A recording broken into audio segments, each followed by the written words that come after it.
রাদিয়াল্লাহু তাআলা আনহু ইনি হইলেন মা আমিনার স্বামী এবং বিশ্ব নবীর বাবা আব্দুল্লাহ।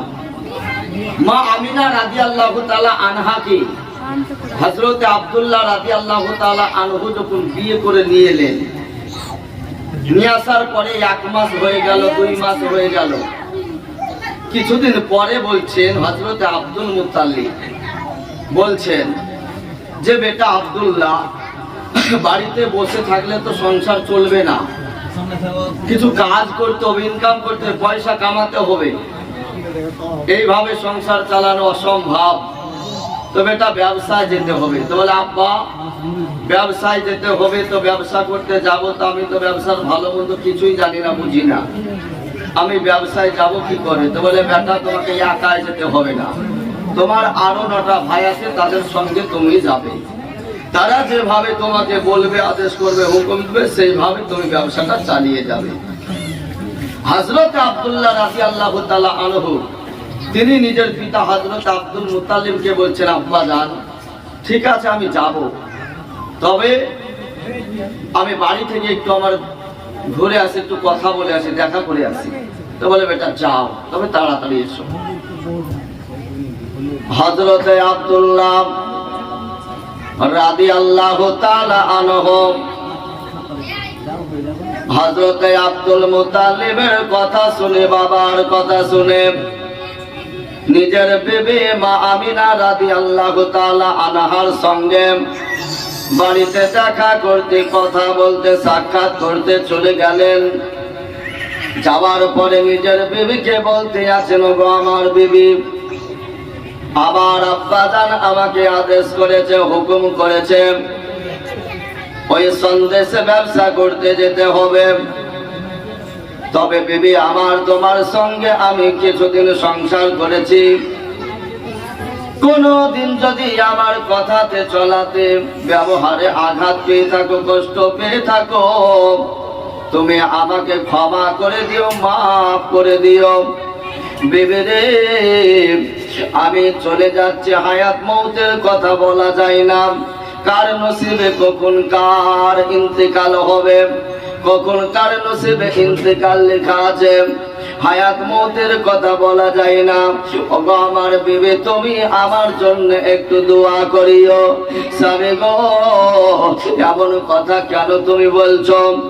তোমার অন্য ভাইরা কোনো কথা বললো না, তোমার তো আরো ভাই আছে, তাদের মুখ থেকে কোনো আওয়াজ শুনলাম না, তবে হায়াত মৌতের কথা কেন বললে? আবার দয়ার নবী, মায়ার নবী, বিশ্ব নবীর পিতা আব্দুল্লাহ মরণকে সব সময় স্মরণ করে চলেন, মরণের কথা কোনো সময় ভুলেন না। মা আমিনা রাদিয়াল্লাহু তাআলা আনহার চোখ দিয়ে আপনার ঝরঝর করে পানি বয়ে যায়। হযরত আব্দুল্লাহ চোখের পানিগুলো মুছিয়ে দেয়, হযরত আব্দুল্লাহর চোখের পানি ঝরে যায়। মা আমিনা রাদিয়াল্লাহু তাআলা আনহা হযরত আব্দুল্লাহর চোখের পানি মুছিয়ে দেয়, বলে ও বাবার স্বামী, যাও চলে যাও, বাবার আদেশ, বাবার হুকুম মানতে হবে, যাও চলে যাও, তবে বেশি দিন থেকো না, দেরি করিও না, অল্প দিনের মধ্যে চলে এসো, কিছুদিন পরে না হয় দরকার হলে আবার যাবে, কিন্তু তুমি বেশি দিন না থেকে অল্প দিন তুমি ব্যবসা করে চলে আসবে। বলল ঠিক আছে। এই কথা বলে মা আমিনা রাদিয়াল্লাহু তাআলা আনহার কাছ থেকে হযরত আব্দুল্লাহ ঘর থেকে বেরিয়ে চলে আসলেন। মা আমিনা গেটের কাছে আপনার দাঁড়িয়ে গেলেন, নিজের স্বামীর দিকে আপনার তাকিয়ে তাকিয়ে দেখে হযরত আব্দুল্লাহ ঘাড় গড়িয়ে নিজের বিবির দিকে তাকায়। হযরত আব্দুল্লাহ যাওয়ার পরে বলে, ওগো আমার আব্বা জান, এখানে তো একটা নয়, চারটা নয়, দুটা নয়, 10টা উট লাইন করে দাঁড় করানো আছে, আমি কোন উটটার ওপরে চেপে যাব, আমি কোনটার ওপরে চাপবো? বলে বেটা আব্দুল্লাহ, এরা হইল তোমার বড়, আমি পরস্পর একটা করে লাইন করে দাঁড় করিয়ে রেখেছি, যেটা সব চাইতে ছোট তুমি সবারই চাইতে ছোট, ছোট সবারই পিছনে যাবে। বড়দের সম্মান করতে হয়, বড়দের আদব করতে হয়, বড়দেরকে সম্মান দিতে হয়। এই বড়দের আগে তুমি কখনো যাবে না, তাদের পিছনে পিছনে যাবে, তুমি তাদের সম্মান করবে। এ বাবারা, ভাইরা, আবার মা বোনেরা শুনে যান। এমত অবস্থায় হযরতে আব্দুল্লাহ রাদিয়াল্লাহু তাআলা আনহু উটের ওপরে চেপে নিলেন। নেওয়ার পরে আপনার বিবির দিকে তাকায়, বিবি স্বামীর দিকে তাকায়, আব্দুল্লাহ আমিনার দিকে তাকায়, আমিনা আব্দুল্লাহর দিকে তাকায়। আল্লাহর ঘর কাবা শরীফ সামনে পড়ে গেল। কাবা শরীফ আব্দুল্লাহ বলতে লাগলো, কাবা রে, ঘুরে যদি আমি আসি তোর সঙ্গে আমার দেখা হবে, আর যদি না আসতে পারি আমার জান ভরা সালাম খানা এই কাবা শরীফ তুমি কবুল করে নিও।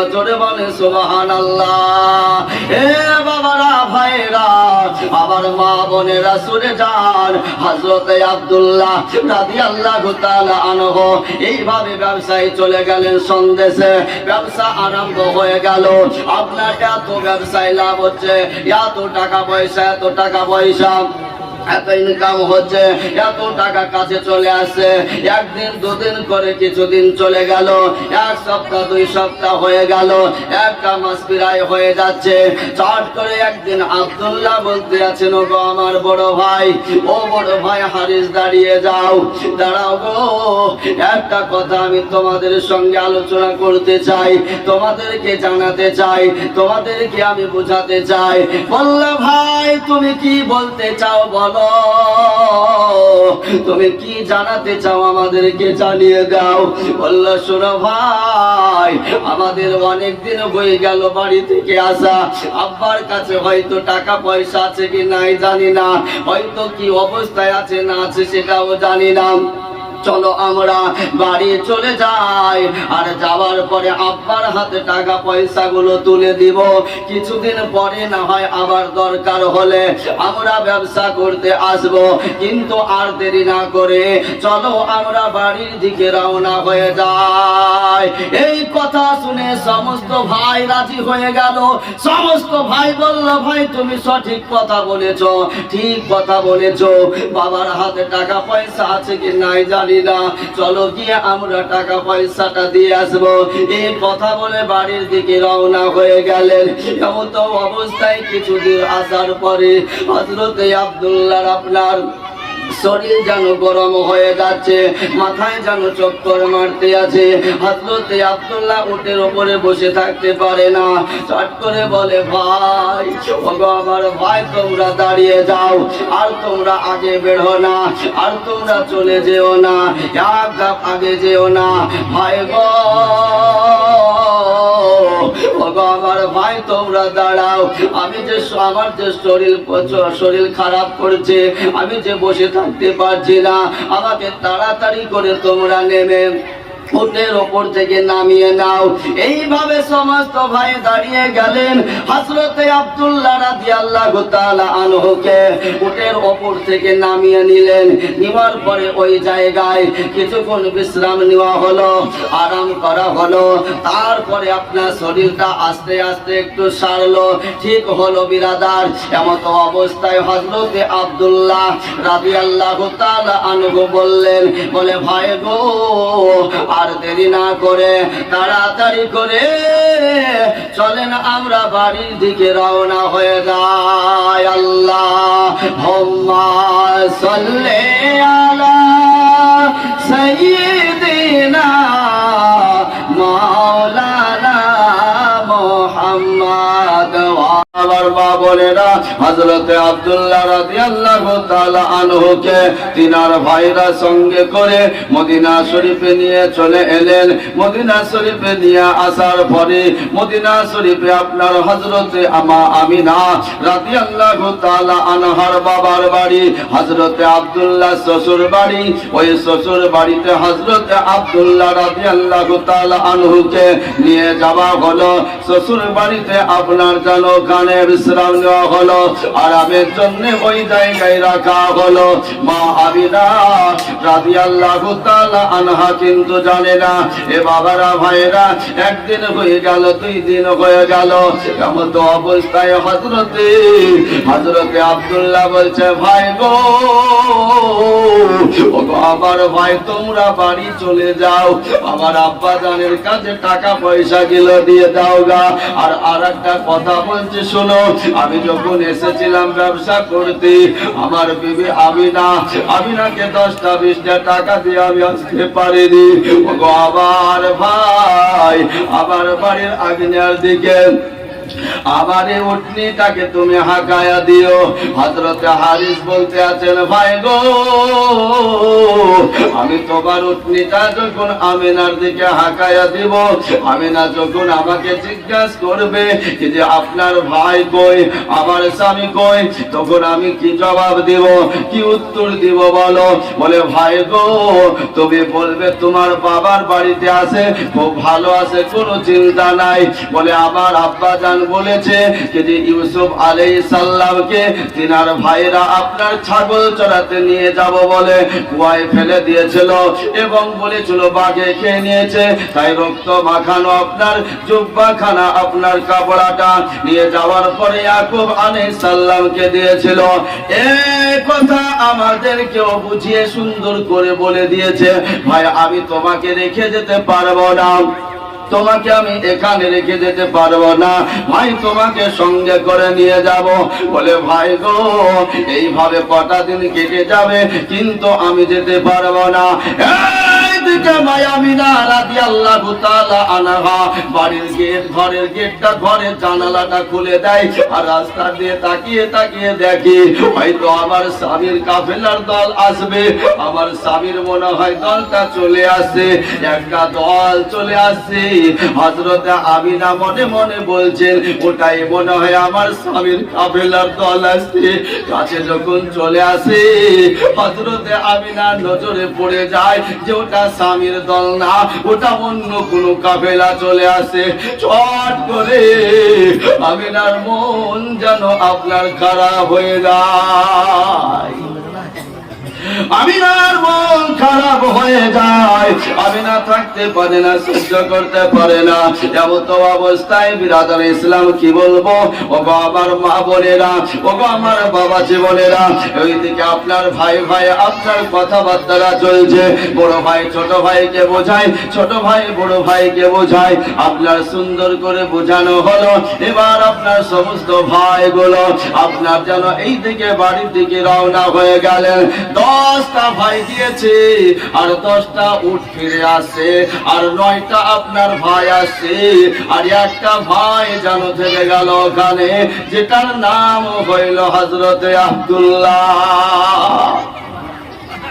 ওগো আবার জওয়ান যুবকেরা, ওগো আবার যুবক ভাইয়েরা, ওগো আবার মা বোনেরা, এইদিকে মা আমিনার মন মানে না, এইদিকে আমিনাকে ভালো লাগে না, এইদিকে আমিনার রাত্রিতে নিন্দ আসে না, ঘুম আসে না। ও বাবারা, আপনার সন্তান যদি বিদেশে থাকে, আপনার স্বামী যদি বাইরে থাকে, আপনার স্বামীর যদি শরীরটা অসুস্থ হয়, খারাপ হয়, আপনার মনটা খারাপ করবে, আপনাকে বাড়িতে ভালো লাগবে না, কে শান্তি পাবেন না, বসে শান্তি পাবেন না, ঘুমিয়ে শান্তি পাবেন না। এ বাবারা, এমন তো অবস্থায় বিরাদার হযরতে আব্দুল্লাহ রাদিয়াল্লাহু তাআলা আনহু এইভাবে 10টা উট যেন আপনার লাইন হয়ে হযরতে আব্দুল মুত্তালিবের বাড়ির আগিনাতে এসে দাঁড়িয়ে গেল, ওখানে এসে দাঁড়িয়ে গেল। হযরতে আব্দুল মুত্তালিব দাঁড়িয়ে বসে আছেন। বিরাদার ইসলাম একটা একটা করে উটগুলো গুনতে আছেন। 10টা আপনার উট আছে, আর 9টা আপনার বেটা আছে। হযরতে আব্দুল মুত্তালিব বলতে আছেন, ও আমার বড় বেটা হারিস, বলো বলো বলো বেটা, আমার ছোট বেটা কই, তোমার ছোট ভাই কই, আমার আব্দুল্লাহকে কেন দেখতে পাচ্ছি না, আমার আব্দুল্লাহ কোথায় আছে, আব্দুল্লাহকে কেন নিয়ে আসনি, কি হয়েছে?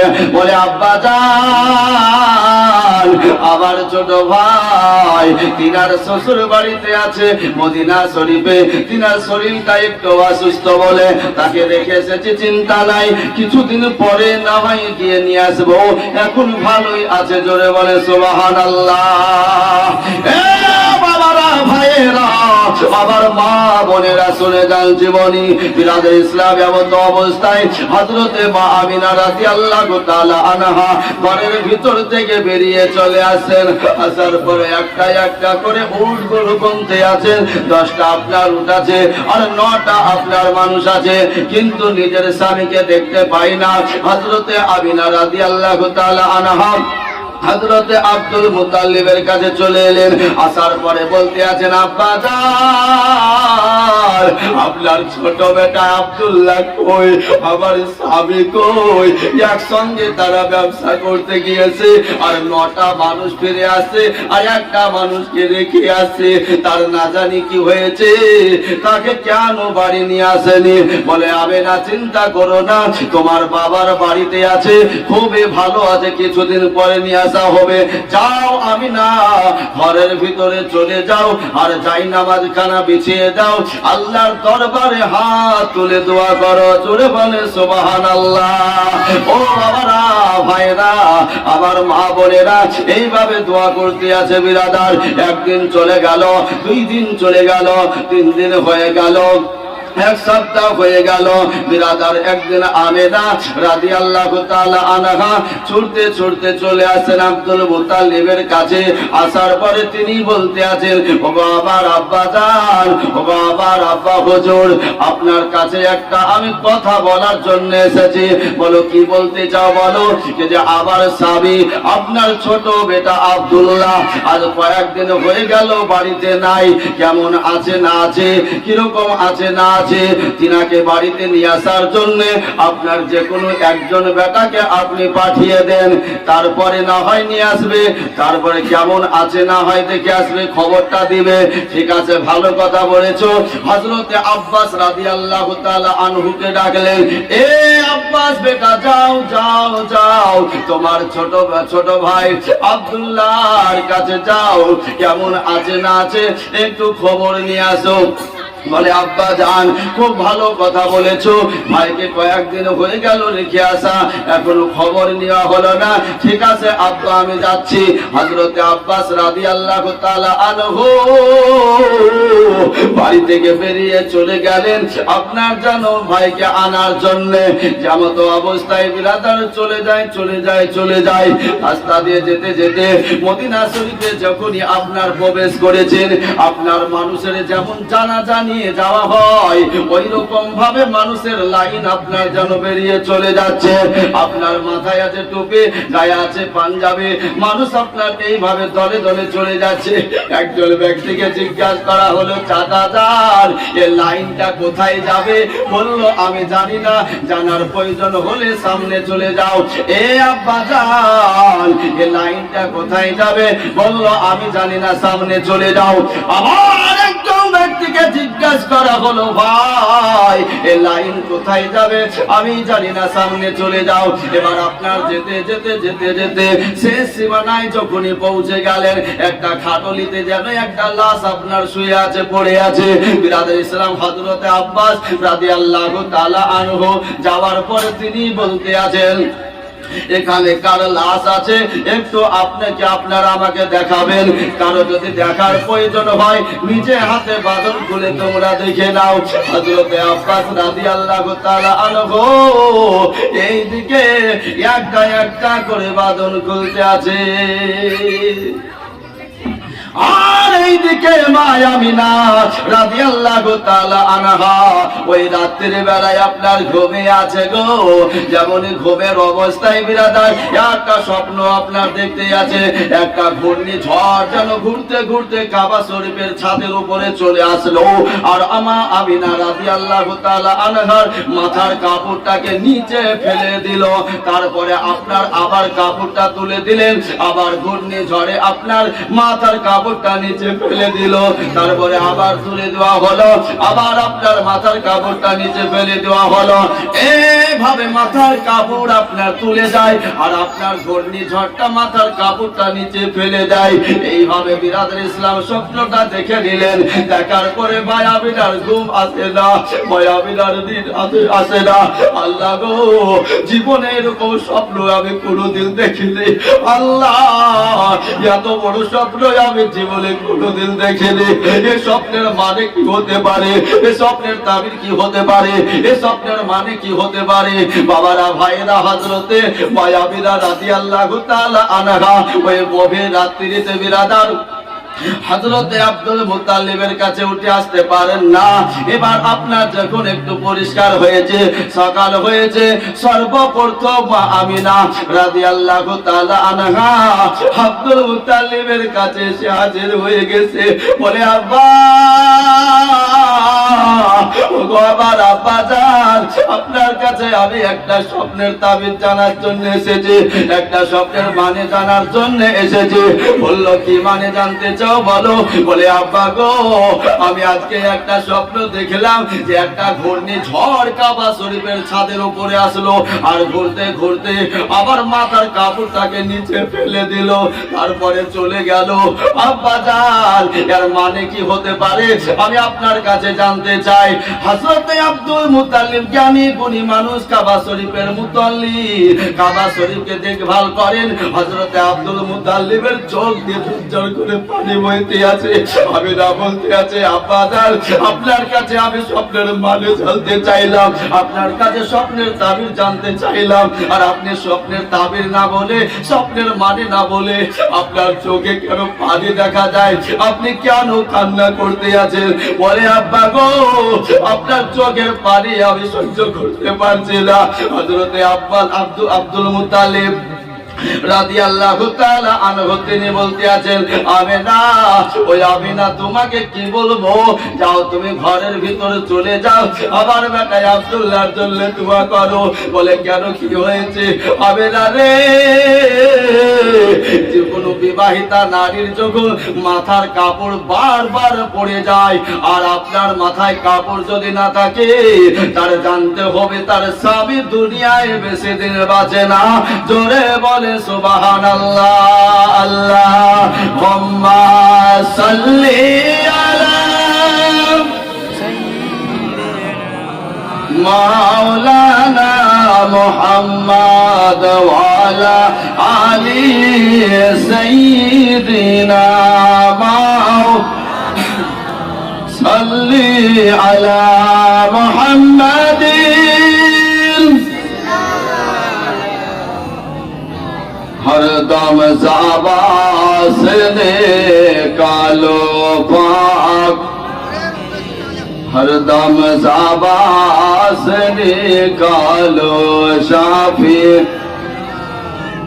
মোহাম্মদ। বাবারা, ও ভাইরা, আমার মা বোনেরা গো, বিবাহিতা নারীর যদি বারবার মাথার কাপড়টা পড়ে যায়, জানতে হবে তার নিকটের মানুষ, কাছের মানুষটা, তার স্বামী দুনিয়ায় বেশি দিন বাঁচে না।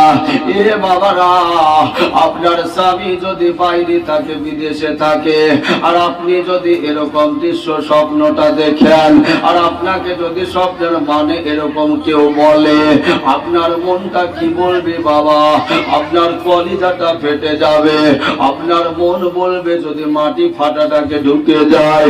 ও বাবারা, রাত্রির ঘুম হারাম হয়ে যাবে, খাওয়া দাওয়া উঠে যাবে, আরাম আপনার যেন হারাম হয়ে যাবে। বাবারা, ভাইরা, মা বোনেরা, বিরাদার, এমত অবস্থায় হযরতে আব্দুল্লাহ রাদিয়াল্লাহু তাআলা আনহু, ওইদিকে হযরতে আব্বাস রাদিয়াল্লাহু তাআলা আনহু একটা একটা করে যেন বাঁধন আপনার খুলছেন কাফনের, আর একটা করে কাপড় যেন আপনার সরাচ্ছে। এইভাবে বাঁধন খুলে যায়, আপনার সরিয়ে যায়, সরিয়ে যায়, সরিয়ে যায়। সরানোর পরে দেখছে নিজের ভাই, ছোট ভাই আব্দুল্লাহর লাশ যেন শুয়ে আছি। আব্দুল্লাহর লাশ হয়ে আছে। আব্দুল্লাহর চেহারা খানা সামনে ভেসে উঠলো। হযরতে আব্বাস হাউ হাউ করে কান্না করতে লাগলেন, বলে ভাই গো, বড় আশা করে আমি এসেছি তোমাকে নিয়ে যাওয়ার জন্যে।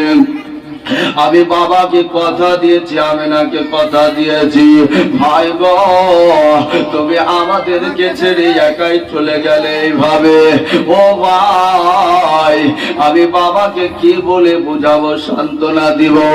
আমিনাকে কি বলে বুঝাবো, সান্ত্বনা দিব? বলে ভাই, আমাদেরকে ভাই বলে কে ডাকবে? আমাদের আদরের ভাই, ছোট ভাই আব্দুল্লাহ তুমি, প্যারা ভাই ছেলে তুমি ভাই, এইভাবে আমাদেরকে একাই রেখে দিয়ে ফাঁকি দিয়ে চলে গেলে ভাই। এ বাবারা, ভাইরা, মা বোনেরা, বিরাদার, বাড়ি থেকে আপনার ওয়াদা করে কথা বলে নিয়ে আসার জন্য যাচ্ছে। যাওয়ার পরে দেখছে ভাইয়ের আপনার লাশ যেন খাটনিতে শুয়ে আছে। সাজায়া গোজায়া দে মোরে সজনী তোরা, আতর গোলাপ ছিটিয়ে দেব রে। সাজায়া গোজায়া দে মোরে সজনী তোরা, আতর গোলাপ ছিটিয়ে দে মোরে। ফুলের পাতা গরম জলে সুন্দর করে গোসল দে মোরে। শেষবারের মতো, শেষবারের মতো বিদায় দে মোরে। সজনী তোরা, আতর গোলাপ ছিটিয়ে দে মোরে। দুই নয়নে সুরমা পরিয়ে দে সজনী তোরা, সাজায়া গোজায়া দে মোরে। ভাই বন্ধু আপন জনা, সঙ্গে তোর কেউ যাবে না। আমায় সাদা রঙের, আমায় সাদা রঙের কাফন পরিয়ে দে সজনী তোরা, আতর গোলাপ ছিটিয়ে দে মোরে। দুই নয়নে সুরমা পরিয়ে দে সজনী তোরা, সাজায়া গো জায়া দে মোরে। আরে ভাই বন্ধু আপন জনা, সঙ্গে তোর কেউ যাবে না। আমায় কাঁচা বাঁশের, আমায় কাঁচা বাঁশের পালকি বানিয়ে দে সজনী তোরা, সাজায়া গোজায়া দে মোরে। আরে আতর সুরমা লাগিয়ে দে মুরে সজনী তোরা, সাজায়া গোজায়া দে মোরে। বাবারা, ভাইরা, আমার মা বোনেরা, হযরতে আব্দুল্লাহ রাদিয়াল্লাহু তাআলা আনহুর লাশ যেন আপনার ওই জায়গাতে শুয়ে আছে, পড়ে আছে। বাবা হযরতে আব্বাস রাদিয়াল্লাহু তাআলা আনহু দেখে আপনার কান্না শুরু করে দিলেন। বলে ভাই গো, এইভাবে আমাদেরকে একাই করে মাউর করে দিয়ে চলে গেলে আমি বাবাকে কি বলে বুঝাবো, আমি নাকে কি বলে সান্ত্বনা দিব? আমি যখন বাড়িতে পৌঁছে যাব আমার কাছে সবাই ছুটে চলে আসবে, বাবা আমার কাছে আসবে, জিজ্ঞাসা করবে আমাকে। আমিনা আসবে, আমিনা জিজ্ঞাসা করবে, আমি কি বলবো, তাদেরকে কি বলে সান্ত্বনা দিব? বলে ভাই, এইভাবে ফাঁকি দিয়ে চলে যাবে জীবনে স্বপ্নেও কোনোদিন ভাবতে পারিনি। মাকামে আবুয়াতে হযরতে আব্দুল্লাহ রাদিয়াল্লাহু তাআলা আনহুকে ওই জায়গাতে দাফন করা হলো, মাটি দেওয়া হলো, সবাই মিলে বাড়ি চলে গেল। নিজের ভাই হযরতে আব্বাস রাদিয়াল্লাহু তাআলা আনহু সবাই যখন বাড়ি চলে গেল, নিজের ভাইকে রেখে টক করে আপনার তাড়াতাড়ি যেতে পারে না। সবাই চলে গেছে। হযরত আব্বাস রাদিয়াল্লাহু তাআলা আনহু আল্লাহর দরবারে হাত দুখানা তুলে কান্না করে দোয়া করে, বলে আল্লাহ আমার ভাইকে কবরে আজকে রাখা হলো, আমার ভাইকে সহি সালামতে রাখো, ভালো রাখো। এইভাবে বাবা যখন কান্না করে চোখের পানি ঝরিয়ে দোয়া করতে আছে, 10 থেকে 12 বছরের একটা ছেলে দৌড়তে দৌড়তে দৌড়তে দৌড়তে চলে আসে, বলে চাচা যান আপনি কেন কান্না করছেন? নিশ্চয় আপনার ইনি কোনো আপনজন হবে, আপন ব্যক্তি হবে। বলল হ্যাঁ আমার আপনজন, ইনি হইলেন আমার ছোট ভাই, ইনি হইলেন আমার আদরের ভাই। এই জন্যে সবাই চলে গেছে, আমি ভাইকে রেখে যেতে পারি না। বললা চাচা জানি একটা কথাই আপনাকে বলছে, ভালো করে শুনবেন মন দিয়ে। বলল কি বলতে চাও বলো গো। আমার হাতে একটা আঙ্গুঠি আছে, এই আঙ্গুঠিটা আমার নয়, আমার বাড়ির কোনো ফ্যামিলির কোনো মানুষের নয়। বলল আঙ্গুঠিটা কার? এই আঙ্গুঠিটা হলো আপনার ছোট ভাই আব্দুল্লাহর আঙ্গুঠি। ইন্তিকালের আগে আমাকে পার্সোনাল ডেকেছিল, ডাকার পরে আমাকে বলেছে ওগো আমার বেটা এই আঙ্গুঠিটা তোমার কাছে রাখো, আমার ইন্তিকাল যখন হয়ে যাবে আমাকে কবরে রেখে আসবে, আমাকে মাটি দিয়ে আসবে। তারপরে সব মানুষ যখন বেরিয়ে চলে যাবে তখন ওই কবরের পাশে কেউ না কেউ কান্না করবে, তাকে জিজ্ঞাসা করবে উনি আমার আপনজন নিশ্চয় হবে, আর আপনজন ছাড়া কেউ কবরের পাশে কাঁদবে না।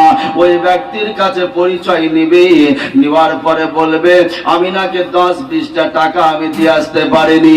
ওই ব্যক্তিকে বলবে আমিনার হাতে এই আঙ্গুঠি জানে পৌঁছে দেয়। জোরে বলে সুবহানাল্লাহ। এই আঙ্গুঠিটা হযরতে মা আমিনা রাদিয়াল্লাহু তাআলা আনহার কাছে পৌঁছে দিও, কেননা আসার সময় কিছুই দিয়ে আসতে পারেনি, খালি হাতে রেখে এসেছে। এই জন্য আমাকে হয়তো মানুষকে যদি দেওয়া হয়, বড় মানুষকে হয়তো আমানতের খেয়ানত করে ফেলবে। এই জন্যে আমাকে বিশ্বাস করে দিয়ে গেছে, আমি আপনাকে বিশ্বাস করে দিলাম, আপনি আঙ্গুঠিটা অবশ্যই দয়া করে মা আমিনা রাদিয়াল্লাহু তাআলা আনহার কাছে হাতে পৌঁছে দিবেন। বিরাদার, এই কথা শুনে নিজের চোখের পানি মুছতে মুছতে মা আমিনা রাদিয়াল্লাহু তাআলা আনহা